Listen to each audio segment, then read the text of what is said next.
La louange est à Allah, le Seigneur des mondes, celui qui existe sans début, sans fin et sans endroit, celui qui ne ressemble à aucune de ses créatures, celui qui est plus haut en grade et en degré, il n'est de Dieu que lui, Muhammad sallallahu alayhi wa sallam, est son messager. Un jour, Moussa traversait une des villes de l'Égypte ancienne à l'heure de la sieste. Les souks étaient fermés et les gens étaient rentrés chez eux. Dans une rue déserte, deux hommes se bagarraient. Il y avait un Copte qui avait commencé et un Hébreu. Quand Moussa est passé, alayhi salam, ce dernier l'a appelé à l'aide. Il s'est dirigé vers le mécréant, décidé à l'empêcher de nuire et faire cesser son injustice. Mais en lui donnant un coup de poing, il l'a tué involontairement. Le Copte s'est effondré par terre, mort. Moussa alayhi salam était inquiet pour sa vie car il pensait que lorsque le pharaon apprendrait la mort de son partisan, ses soldats et ses adeptes le vengeraient. Mais personne n'avait vu intervenir Moussa à l'exception de l'Israélite concerné, puisqu'au moment de l'intervention de Moussa alayhi salam, les rues étaient vides.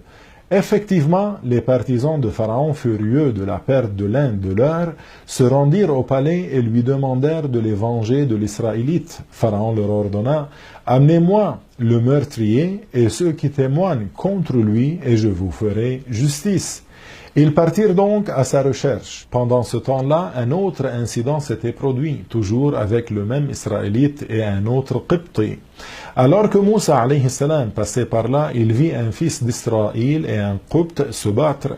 Et comme la première fois, l'Israélite appela Moussa alayhi salam au secours. Moussa alayhi salam approcha, mais lorsqu'il vit que c'était le même Israélite, il comprit que c'était un bagarreur et lui fit des reproches. Moussa alayhi salam allait le défendre, mais l'Israélite, lisant la colère de Moussa sur son visage, crut qu'il allait le frapper et s'écria « Tu ne vas pas me tuer comme tu as tué le Copte hier ». Entendant ces mots, le Copte les laissa et partit en courant chez le pharaon pour l'informer que c'était Moussa alayhi salam qui avait tué le Copte hier. Le tyran ordonna à son armée de trouver Moïse alayhi salam et de lui amener. Il serait mis à mort pour qu'aucun fils d'Israël n'ose plus tuer un de ses partisans qui le soutenait.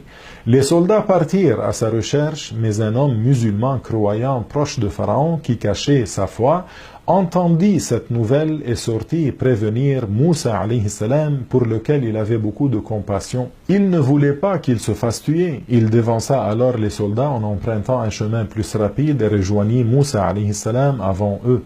L'ayant informé des ordres donnés par le pharaon, il lui conseilla de quitter l'Égypte. Le prophète alayhi salam accepta de partir et se mit en route sur le champ vers la ville de Madian. Il invoquait son Seigneur pour qu'il le guide dans ce voyage et le sauve du mal de Pharaon. Et Allah est plus savant.